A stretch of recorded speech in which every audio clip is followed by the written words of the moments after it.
Good afternoon. Before discussing today's meeting, let me briefly address recent developments in the banking sector. In the past 2 weeks, serious difficulties at a small number of banks have emerged. History has shown that isolated banking problems, if left unaddressed, can undermine confidence in healthy banks and threaten the ability of the banking system as a whole to play its vital role in supporting the savings and credit needs of households and businesses. That is why, in response to these events, the Federal Reserve, working with the Treasury Department and the FDIC, took decisive actions to protect the U.S. economy and to strengthen public confidence in our banking system. These actions demonstrate that all depositors' savings and the banking system are safe. With the support of the Treasury, the Federal Reserve Board created the Bank Term Funding Program to ensure that banks that hold safe and liquid assets can, if needed, borrow reserves against those assets at par. This program, along with our long-standing discount window, is effectively meeting the unusual funding needs that some banks have faced and makes clear that ample liquidity in the system is available. Our banking system is sound and resilient with strong capital and liquidity. We will continue to closely monitor conditions in the banking system and are prepared to use all of our tools as needed to keep it safe and sound. In addition, we are committed to learning the lessons from this episode and to work to prevent events like this from happening again. Turning to the broader economy and monetary policy, inflation remains too high and the labor market continues to be very tight. My colleagues and I understand the hardship that high inflation is causing, and we remain strongly committed to bringing inflation back down to our 2% goal. Price stability is the responsibility of the Federal Reserve. Without price stability, the economy does not work for anyone. In particular, without price stability, we will not achieve a sustained period of strong labor market conditions that benefit all. The U.S. economy slowed significantly last year, with real GDP rising at a below-trend pace of 0.9%. Consumer spending appears to have picked up this quarter, although some of that strength may reflect the effects of swings in the weather across the turn of the year. In contrast, activity in the housing sector remains weak, largely reflecting higher mortgage rates. Higher interest rates and slower output growth also appear to be weighing on business fixed investment. Committee participants generally expect subdued growth to continue. As shown in our summary of economic projections, the median projection for real GDP growth stands at just 0.4% this year and 1.2% next year, well below the median estimate of the longer-run normal growth rate. And nearly all participants see the risks to GDP growth as weighted to the downside. Yet the labor market remains extremely tight. Job gains have picked up in recent months, with employment rising by an average of 351,000 jobs per month over the last 3 months. The unemployment rate remained low in February at 3.6%. The labor force participation rate has edged up in recent months, and wage growth has shown some signs of easing. However, with job vacancies still very high, labor demand substantially exceeds the supply of available workers. FOMC participants expect supply and demand conditions in the labor market to come into better balance over time, easing upward pressures on wages and prices. The median unemployment rate projection in the SEP rises to 4.5% at the end of this year and 4.6% at the end of next year. Inflation remains well above our longer-run goal of 2%. Over the 12 months ending in January, total PCE prices rose 5.4%, excluding the volatile food and energy categories. Excluding those, core PCE prices rose 4.7%. In February, the 12-month change in the CPI came in at 6%, and the change in the core CPI was 5.5%. Inflation has moderated somewhat since the middle of last year, but the strength of these recent readings indicates that inflation pressures continue to run high. The median projection in the SEP for total PCE inflation is 3.3% for this year, 2.5% next year, and 2.1% in 2025. The process of getting inflation back down to 2% has a long way to go and is likely to be bumpy. Despite elevated inflation, longer-term inflation expectations appear to remain well anchored, as reflected in a broad range of surveys of households, businesses, and forecasters, as well as measures from financial markets. The Fed's monetary policy actions are guided by our mandate to promote maximum employment and stable prices for the American people. My colleagues and I are acutely aware that high inflation imposes significant hardship as it erodes purchasing power, especially for those least able to meet the higher costs of essentials like food, housing, and transportation. We are highly attentive to the risks that high inflation poses to both sides of our mandate, and we are strongly committed to returning inflation to our 2% objective. At today's meeting, the committee raised the target range for the federal funds rate by a quarter percentage point, bringing the target range to 4.75% to 5%. And we are continuing the process of significantly reducing our securities holdings. Since our previous FOMC meeting, economic indicators have generally come in stronger than expected, demonstrating greater momentum in economic activity and inflation. We believe, however, that events in the banking system over the past 2 weeks are likely to result in tighter credit conditions for households and businesses, which would in turn affect economic outcomes. It is too soon to determine the extent of these effects, and therefore too soon to tell how monetary policy should respond. As a result, we no longer state that we anticipate that ongoing rate increases will be appropriate to quell inflation. Instead, we now anticipate that some additional policy firming may be appropriate. We will closely monitor incoming data and carefully assess the actual and expected effects of tighter credit conditions on economic activity, the labor market, and inflation. And our policy decisions will reflect that assessment. In our SEP, each FOMC participant wrote down an appropriate path for the federal funds rate based on what that participant judges to be the most likely scenario going forward. If the economy evolves as projected, the median participant projects that the appropriate level of the federal funds rate will be 5.1% at the end of this year, 4.3% at the end of 2024, and 3.1% at the end of 2025. These are little changed from our December projections, reflecting offsetting factors.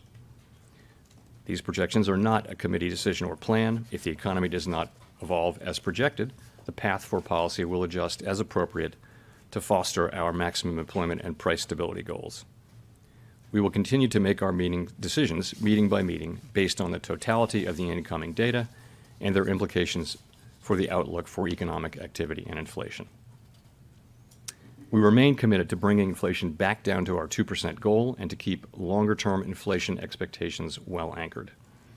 Reducing inflation is likely to require a period of below-trend growth and some softening in labor market conditions. Restoring price stability is essential to set the stage for achieving maximum employment and stable prices over the longer run. To conclude, we understand that our actions affect communities, families, and businesses across the country. Everything we do is in service to our public mission. We at the Fed will do everything we can to achieve our maximum employment and price stability goals. Thank you. I look forward to your questions. Thank you. Colby Smith with the Financial Times. How confident is the committee that the recent stress that we've seen and you've alluded to is contained at this point, and that deposit flight among mid-sized lenders in particular has ceased?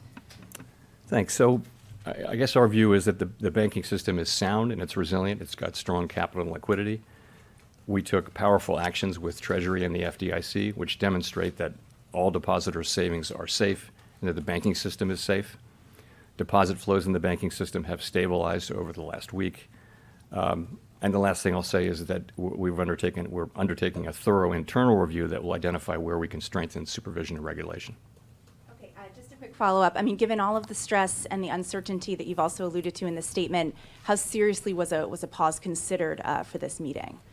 So we did consider that in the days running up to the meeting, and you see the decision that we made, which I'll say a couple things about. First, it was supported by a very strong consensus, and I'll be happy to explain why.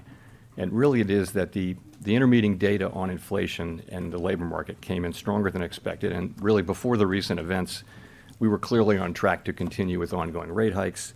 In fact, as of a couple of weeks ago, it looked like we'd need to raise rates over the course of the year, more than we'd expected at the time of the SCP in December, the time of the December meeting. We are committed to restoring price stability, and all of the evidence says that the public has confidence that we will do so, that we'll bring inflation down to 2% over time. It is important that we sustain that confidence with our actions as well as our words. So we also assess, as I mentioned, that the events of the last 2 weeks are likely to result in some tightening of credit conditions for households and businesses, and thereby weigh on demand, on the labor market, and on inflation. Such a tightening in financial conditions would work in the same direction as rate tightening. In principle, as a matter of fact, you can think of it as being the equivalent of a rate hike, or perhaps more than that. Of course, it's not possible to make that assessment today with any precision whatsoever. So our decision was to move ahead with a 25 basis point hike and to change our guidance, as I mentioned, from ongoing hikes to some additional hikes maybe, some policy firming may be appropriate. So going forward, as I mentioned, in assessing the need for further hikes, we'll be focused, as always, on the incoming data and the evolving outlook, and in particular on our assessment of the actual and expected effects of credit tightening.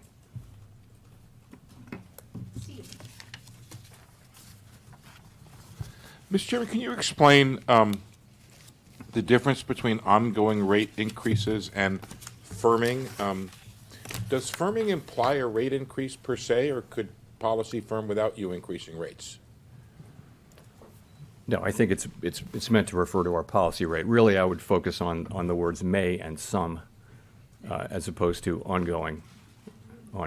So we clearly were, what we were doing there was taking on board trying to reflect the uncertainty about what will happen. I mean, it's possible that this will turn out to have very modest effects. These events will turn out to be very, very modest effects on the economy, in which case, and inflation will continue to be strong, in which case, the path might look different. It's also possible that this potential tightening will contribute significant tightening in credit conditions over time, and in principle, if that means that monetary policy may have less work to do. We simply don't know.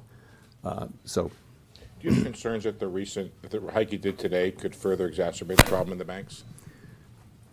No, I mean, with our monetary policy, we're really focused on macroeconomic outcomes. In particular, we're focused on this potential credit tightening and what can that produce in the way of tighter credit conditions.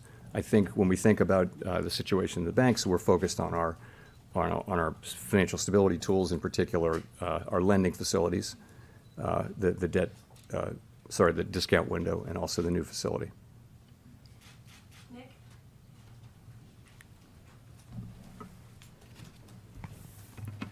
Nick Timmeros of the Wall Street Journal. Chair Powell, in your testimony 2 weeks ago, you had indicated you thought the terminal rate would be higher. Obviously, that was before the stress in the banking sector. And I realize there's a lot of uncertainty, but can you explain at all to what extent your forecasts or those of your colleagues or those of the board staff incorporated today a material tightening of credit availability because of the stress in the banking sector, or are you waiting to see it in the data before you incorporate that potential tightening into your forecasts?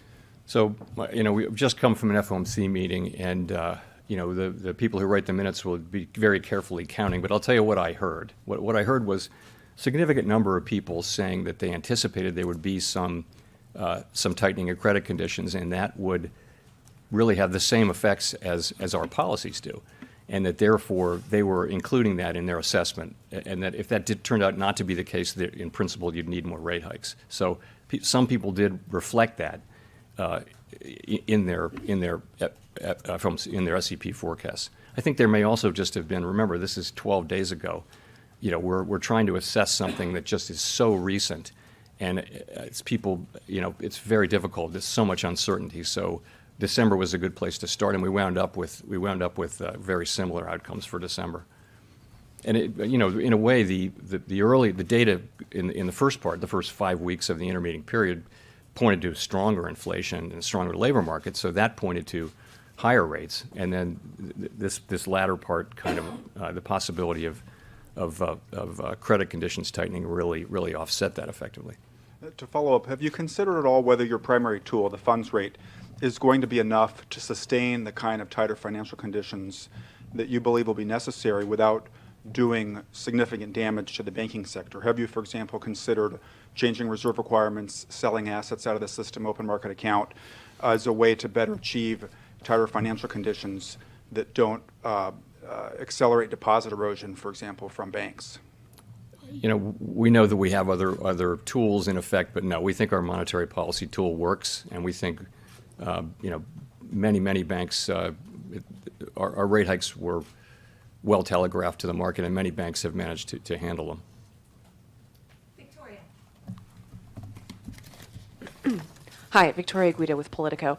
I wanted to ask, you, along with the FDIC and the Treasury, the Fed Board decided to invoke the systemic risk exception to allow uninsured depositors to be protected at these two banks. And I was just wondering if you could speak to why that decision was made. Was it purely a confidence issue, or was there a concern that there would be some sort of economic contagion or financial contagion from the failure of these banks? The issue was really not about those specific banks, but about the risk of a contagion to other banks and to the financial markets more broadly. That was the issue. Okay, and then can you also, just to follow up, can you speak to the role that you will be playing in the Fed's internal investigation on its supervision and regulation? So Vice Chair Barr is of course leading that review, and he's responsible for it in his capacity as Vice Chair for Supervision. I realized, you know, right away that there was going to be a need for a review. I mean, the question we were all asking ourselves over that first weekend was, how did this happen? And so what we did was early Monday morning we sat down and said, let's do this, and he was obviously going to lead it in his capacity. So I don't, you know, my role was to announce it, and I get briefed on it, but I'm not involved in the work of it.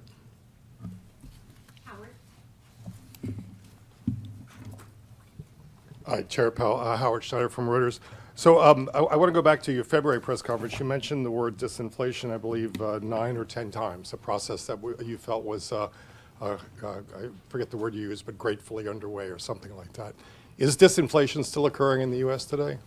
Yes. I mean, what actually happened, Howard, was I got the question 12 times. So maybe it's a feature, not a bug. But yeah, absolutely absolutely the same. The story is intact. So it's really three parts, right? Goods inflation's been coming down now for 6 months. It's proceeding more slowly than we would have liked, but it's certainly proceeding. Housing services is really a matter of time passing. We continue to see the new leases being signed at much lower levels of inflation. So that's 44% of the core PCE index, where you've got a story that's ongoing. Where we didn't have in February, and we still don't have now, is a sign of progress in the non-housing services sector, and that is, you know, that's just something that will have to come through softening demand, and perhaps some softening in labor market conditions. We don't see that yet, and that's of course 56% of the index. So the story is pretty much the same. I will say that the inflation data that we got, to your point, really pointed to stronger inflation. If I could follow up on that, I was curious why you don't see more coming from the credit crunch, because it seems to me that's something that you'd actually welcome to a degree and expect. And are you not seeing more coming from that because you don't know, or because you just don't want to have another round of wishful thinking? So it's really just a question of not knowing at this point. There's a great deal of literature on the connection between tighter credit conditions, economic activity, hiring, and inflation. Very large body of literature. The question is, how significant will this credit tightening be, and how sustained will it be? That's the issue, and we don't really see it yet. It's so people are making estimates. You know, people are publishing estimates, and it's very kind of rule of thumb guesswork almost at this point. But we think it's potentially quite real, and that argues for, you know, being alert as we go forward, as we think about further rate hikes. For us, we'll be paying attention to the actual and expected effects from that. Gina. Hi, Chair Powell. Gina Smilek from the New York Times. Thank you for taking our questions. I wonder if you could talk a little bit, I know that you've got your internal review coming, but I wonder if you could talk a little bit about what you think happened with oversight at Silicon Valley Bank and whether this suggests that something about regulation and supervision needs to actually change going forward. And I wonder, how can the American people have confidence that there aren't other weaknesses out there in the banking system, given that this one got missed, as you noted? So let me say what I think happened, and then I'll come to the questions around supervision. So at a basic level, Silicon Valley Bank management failed badly. They grew the bank very quickly. They exposed the bank to significant liquidity risk and interest rate risk, didn't hedge that risk. We now know that supervisors saw these risks and intervened. We know that the public saw all this. We know that SVB experienced an unprecedentedly rapid and massive bank run. So this is a very large group of connected depositors, concentrated group of connected depositors, and a very, very fast run, faster than the historical record would suggest. So as for us, so for our part, we're doing a review of supervision and regulation. My only interest is that we identify what went wrong here. How did this happen is the question. What went wrong? Try to find that. We will find that. And then make an assessment of what are the right policies to put in place so that it doesn't happen again, and then implement those policies. It would be inappropriate for me at this stage to offer my views on what the answers might be. I simply can't do that. Vice Chair Barr is leading this, and I think he's testifying next week. So, but that will be up to him. So that's really where it is. The review is going to be thorough and transparent. It is clear, to your last question, it's clear that we do need to strengthen supervision and regulation. And I assume that there will be recommendations coming out of the report, and I plan on supporting them and supporting their implementation. Sorry, and the final point, can we feel confident that these weaknesses don't exist elsewhere, given that they got missed at this bank? These are not weaknesses that are at all broadly through the banking system. This was a bank that was an outlier in terms of both its percentage of uninsured deposits and in terms of its holdings of duration risk. And again, supervisors did get in there, and they were, as you know, obviously, they were on this issue, but nonetheless, this still happened. And so that's really the nature of the review, is to discover that. Go to Mike McKee. Michael McKee from Bloomberg Radio and Television. You've been very consistent in saying that the Fed would be raising interest rates and then holding them there for quite some time. Following today's decision, the markets have now priced in one more increase in May, and then every meeting the rest of this year, they're pricing in rate cuts. Are they getting this totally wrong from the Fed, or is there something different about the way you're looking at it, given that you're now thinking that moves might be appropriate as opposed to ongoing?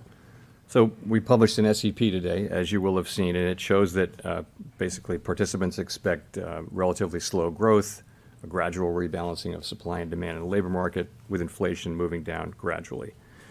In that most likely case, if that happens, participants don't see rate cuts this year. They just don't. I would just say, as always, the path of the economy is uncertain, and policy is going to reflect what actually happens rather than what we write down in the SEP. But that's not our baseline expectation.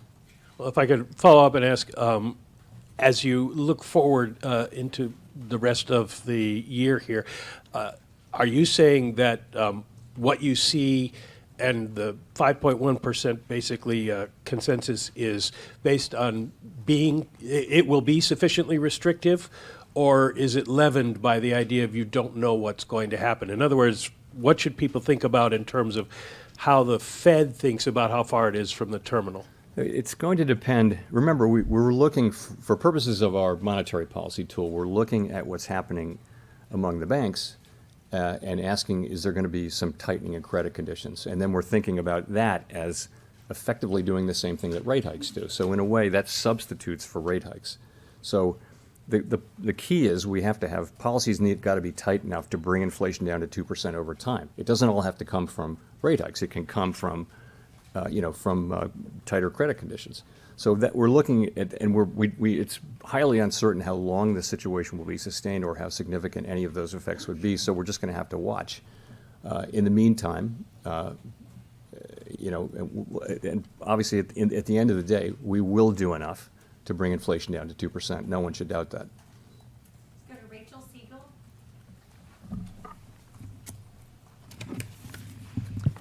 Hi, Chair Powell. Rachel Siegel from the Washington Post. Thank you for taking our questions. I know we've talked a bit about how Silicon Valley Bank was unique to a certain sector of the economy, but there's also growing concern that there are financial stability risks from the commercial real estate market and loans that will begin to roll over later this year and next, and that smaller regional banks also disproportionately hold those loans. Is there a risk that could mimic the kind of what we saw with SVB to banks that disproportionately are focused in commercial real estate? So, we're well aware of the concentrations people have in commercial real estate. I really don't think it's comparable to this. The banking system is strong, it is sound, it is resilient, it's well capitalized, and I really don't see that as at all analogous to this. And one other question, would you be open to an independent investigation separate from the Fed's probe? I welcome. It's 100% certainty that there will be independent investigations and outside investigations and all that. So we welcome, when a bank fails, there are investigations, and of course, we welcome that. Edward. Thank you, Mr. Chairman. Edward Lawrence from Fox Business. Inflation has been rather sticky, so do you need help from the fiscal side to get inflation down faster? We don't assume that. We don't give advice to the fiscal authorities, and we assume that we take fiscal policy as it comes to our front door, stick it in our model along with a million other things, and we have responsibility for price stability. The Federal Reserve has responsibility for that, and nothing is going to change that. So we will get inflation down to 2% in time. And if I could follow on that, but they're working, the spending that's happened is working against what you are doing, right? So it's prolonging inflation? If you have to look at the impulse from spending, because spending was, of course, tremendously high during the pandemic, and then as the pandemic programs rolled off, spending actually came down. So the sort of fiscal impulse is actually not what's driving inflation right now. It was at the beginning, perhaps, part of what was driving inflation, but that's not really the story now. Let's go to Neil Irwin. Hi, Chair Powell. Neil Irwin with Axios. Two questions about aspects of the government's response on Silicon Valley Bank 2 weekends ago. First, why is this new bank funding facility done under Emergency 13.3 authority as opposed to expansion of the discount window, changing the terms of the discount window that's been around a long time? And second, can you discuss the Fed's role in the FDIC guarantee of uninsured depositors and why there's $143 billion on your balance sheet last week supporting that deposit guarantee? Sure. So 13.3 seemed like the right, we have a little more flexibility under Section 13.3. We've done quite a lot under the discount window as well. We needed to do a special facility that was designed a certain way, so we did it under 13.3. Really no magic to that. It's only available in unusual and exigent circumstances, and it has to meet certain requirements, but it seemed to be the right place. So with the FDIC, we're lending to the, in effect, we're lending to the bridge bank. So that's where the funds came from, and it's a loan that's 100% guaranteed by the FDIC, so there's no risk in it for us. Okay, Chris Rugaber. Thank you, Chris Rugaber at Associated Press. The SEP suggests one more rate hike, as does the change in the language in the statement, in which suggests that you're perhaps nearing the end of a cycle of rate hikes. Do you feel, though, that if inflation remains high, you'll be able to resume additional hikes as needed, or have you somewhat tied your hands here with these signals about rate hikes coming to an end? No, Thank you. absolutely not. No, if we need to raise rates higher, we will. I think for now, though, as I've mentioned, we see the likelihood of credit tightening. We know that can have an effect on the macroeconomy, on demand, on labor market, on inflation, and we're going to be watching to see what that is. And we'll also be watching what's happening with inflation and in the labor market. So we'll be watching all those things, and of course we will eventually get to tight enough policy to bring inflation down to 2%. We'll find ourselves at that place. Kyle.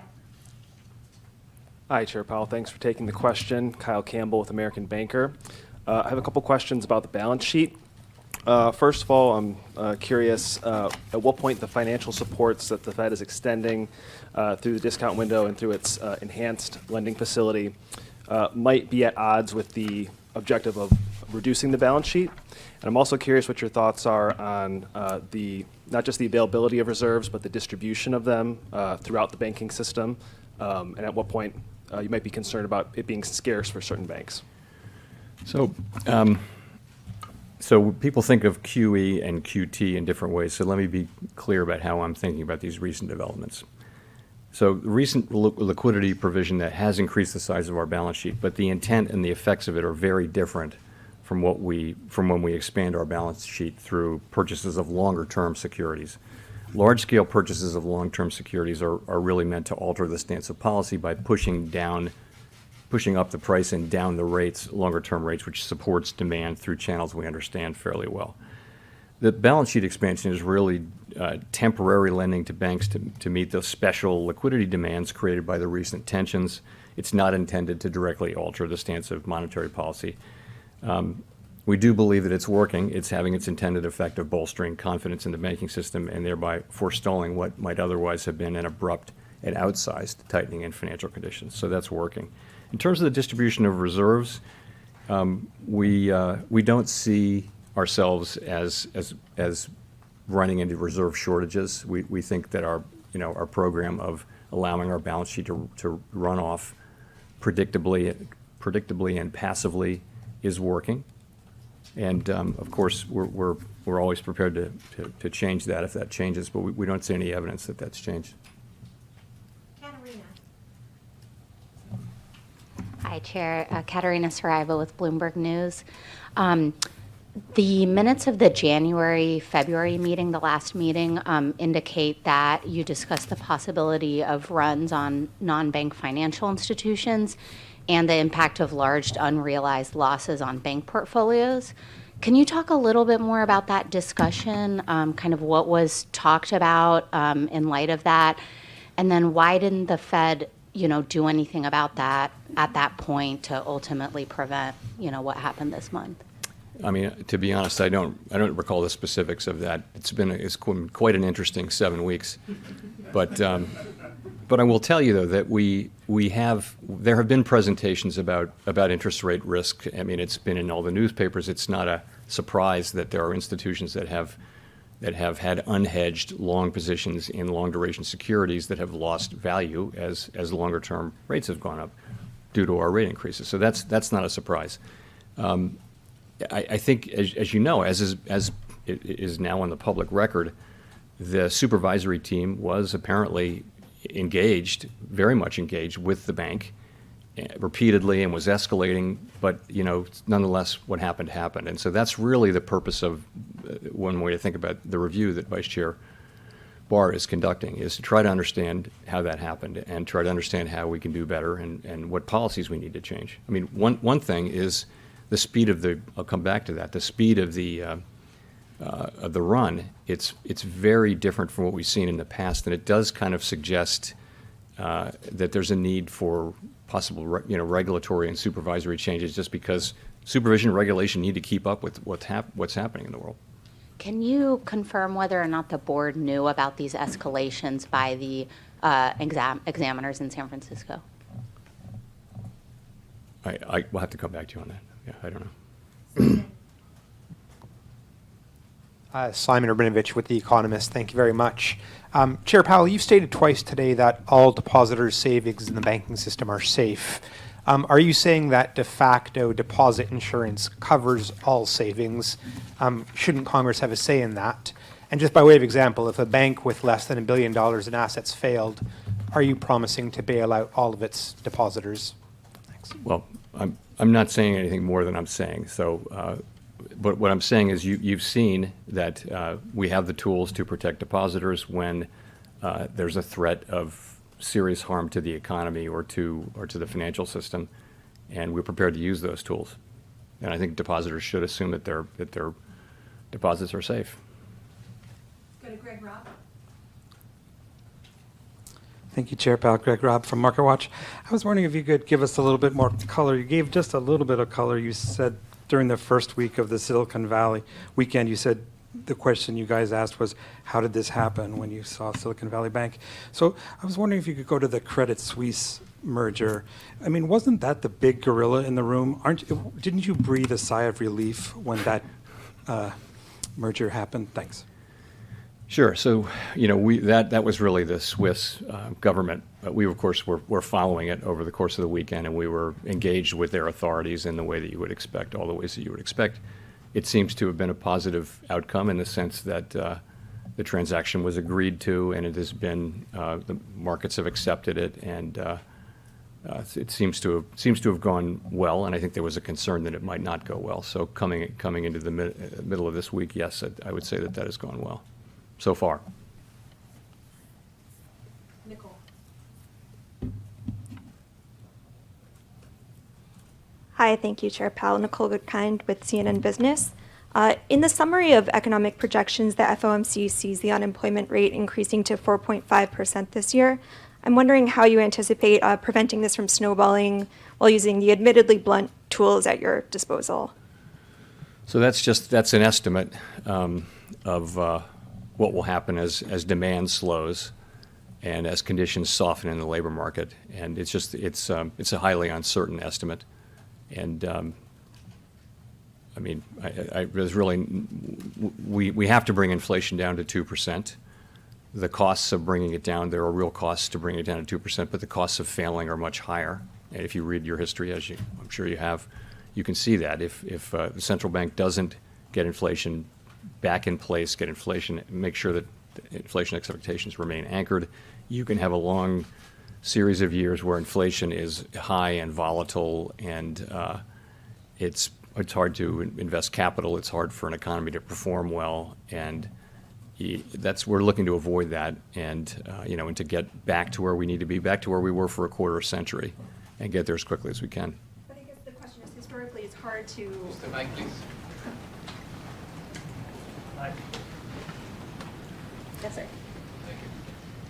Historically, it's been hard to contain unemployment, and the question is, do you worry about some sort of snowball effect, and how do you factor that into your projections and your thoughts? Well, it depends on whether so recessions tend to be nonlinear, and so they're very hard to model. The models all work in a kind of linear way. If you have more of this, you get more of that. But when a recession happens, the reactions tend to be nonlinear, and that's so we don't know whether that'll happen this time. We don't know. If so, we don't know how significant it will be.